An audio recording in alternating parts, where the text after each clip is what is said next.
In a world that moves faster than our thoughts, how do we remain still? Every day we're pulled in 1,000 directions, notifications, deadlines, opinions, expectations. We react, we stress, we break. But what if I told you that 2,000 years ago, a Roman emperor, a former slave, and a wealthy philosopher had already solved this? What if the ancient wisdom of the Stoics held the key to unshakable inner peace?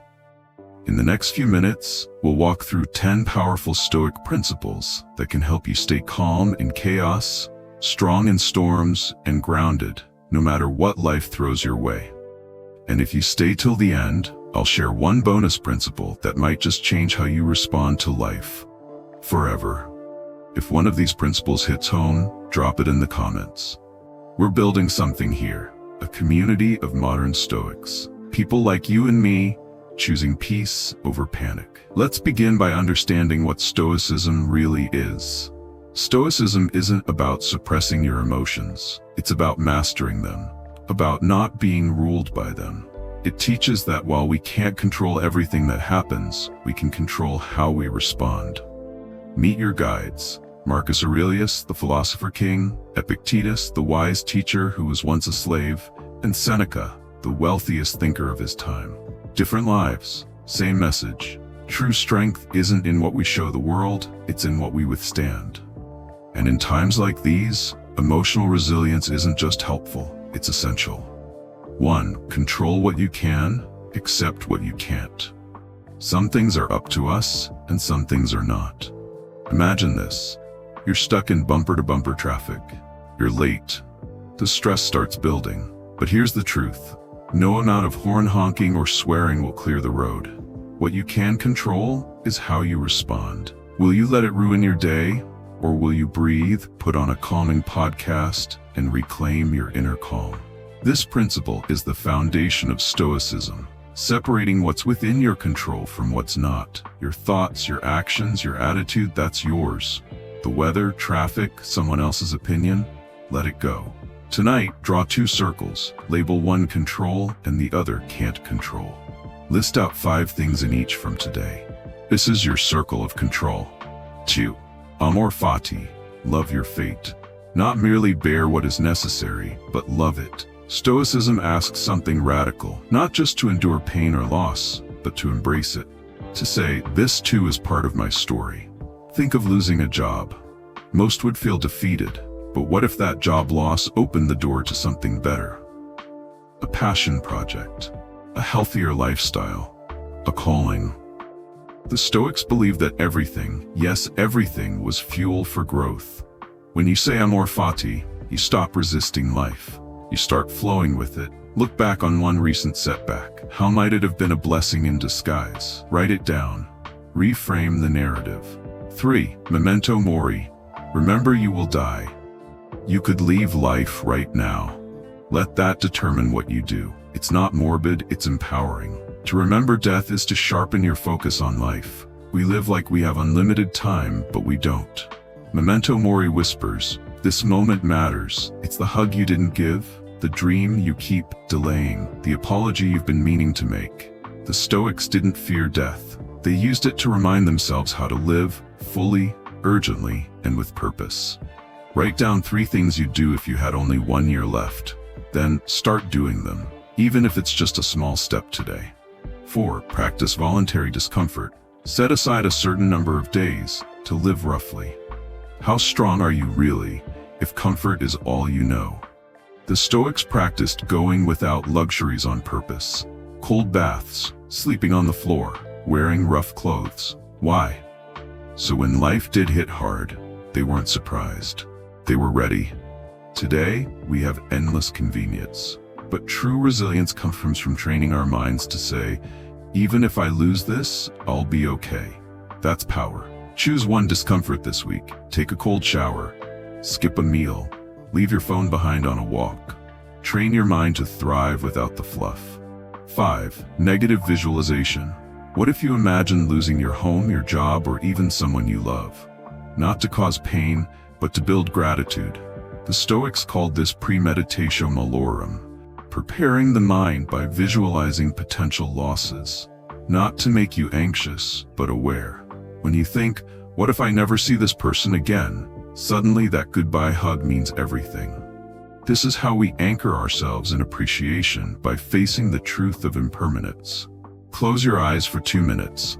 Visualize losing one thing or person you deeply value. Then go express your gratitude to them today. 6. The obstacle is the way. The impediment to action advances action. What stands in the way becomes the way. A door slams shut, you're frustrated. But what if that door was never meant for you? The Stoics taught that every obstacle is raw material for growth. Lost a job? Learn a new skill. Heartbreak? Learn to heal stronger. Rejection? Redirect. What if instead of asking, why me, you asked, what is this teaching me? Ryan Holiday turned this into a modern Stoic mantra. The obstacle is the way. And it is.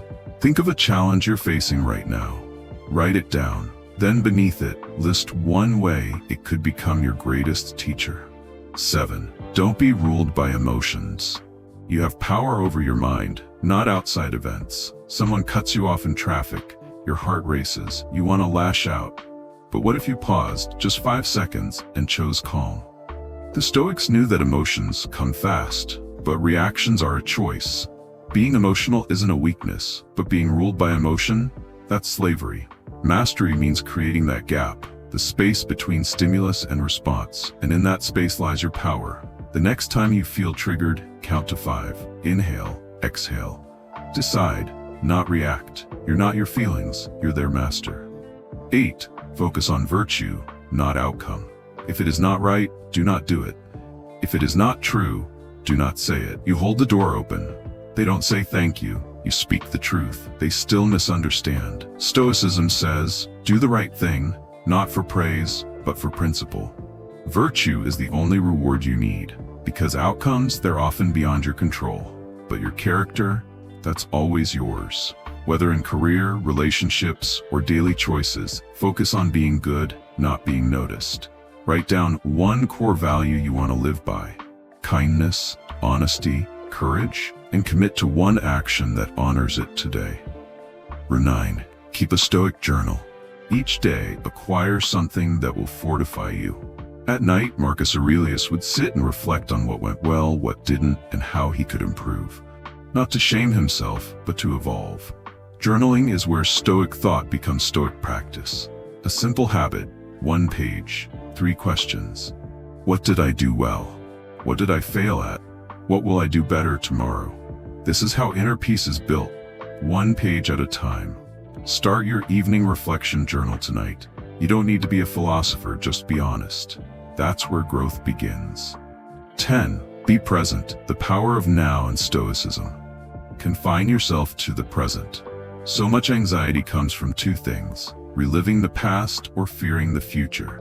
Stoicism teaches the only time you ever own is now. You're washing dishes, wash them with care. You're in a conversation, be there. Peace isn't found by escaping life, it's found by fully entering it. Every moment is a meditation, if you let it be. Practice single tasking once today. No phones, no distractions, just presence. Whether it's a walk, a meal, or a conversation, be all in. In a world that often feels isolating, Stoicism reminds us of something profound. We are all in this together. Your struggles aren't just yours. Your victories, your heartbreaks, your silent battles, they echo in others. Sympathia is the Stoic recognition of shared humanity, that our choices affect more than just ourselves. When we live with this awareness, we become more compassionate, more intentional, and more connected. You're not alone, and you never were.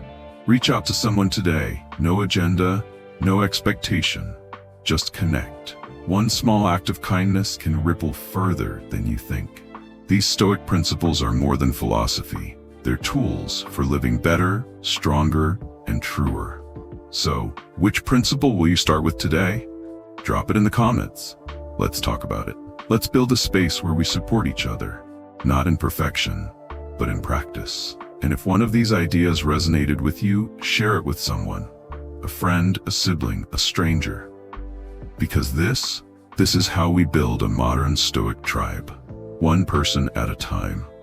Don't forget to subscribe for more content like this, wisdom that meets you where you are and helps you rise. Waste no more time arguing what a good man should be. Be one.